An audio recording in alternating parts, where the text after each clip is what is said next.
them a self-satisfied pair of cunts. These cunts proceeded to singe our landlord's acrylic carpet in retaliation, and it was just as well I hadn't applied makeup yet, as I actually rage-cried for a full minute.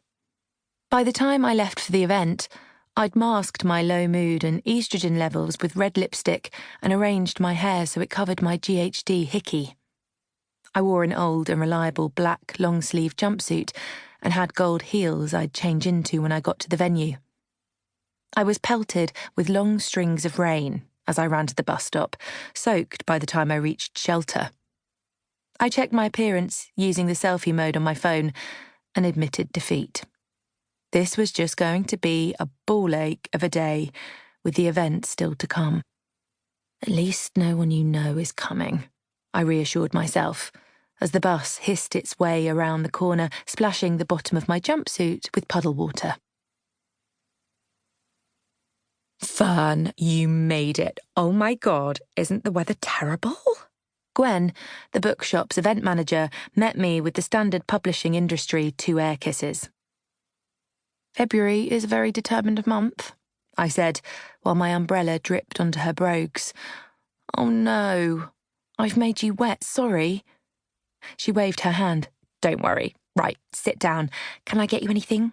Tea, coffee, wine? Stacey isn't here yet. Gwen checked her watch as she clattered over to a laden table and started putting food I'd not asked for onto a paper plate. She checked the time again as she dumped freshly cut melon onto my palm. Oh, right. Thank you. Stacey's just posted an Insta story on her way here. She's on her way from the hairdresser, stuck in traffic by all the rain. Gwen twitched. Oh, yes. Okay. Have you seen the queue outside? They've arrived so early. They're all going to be soaked. I'm sure they're too excited to care.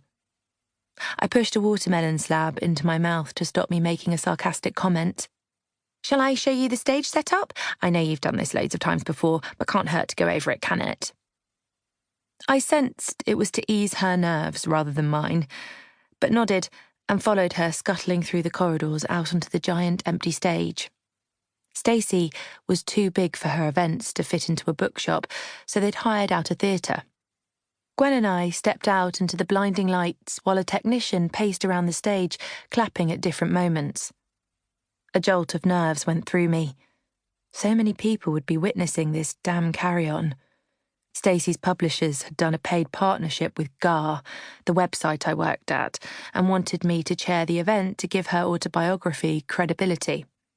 From what I'd been told, we couldn't afford to turn down the advertorial, and I was stuck pretending to like a book I'd thrown across the room 7 times the previous weekend.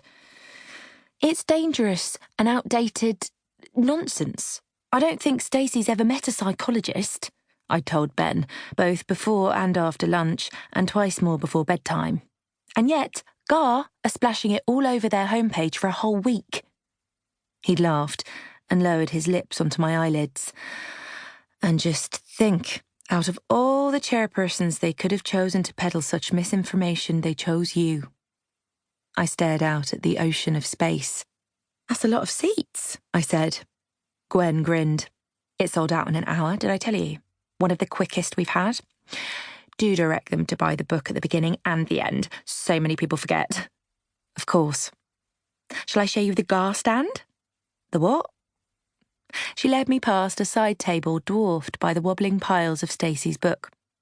Hulking, hot pink hardbacks towered towards the high ceiling, and just past it was a sorrowful-looking table with the GAR banner above it, loaded with some promotional keyrings I doubted anyone wanted.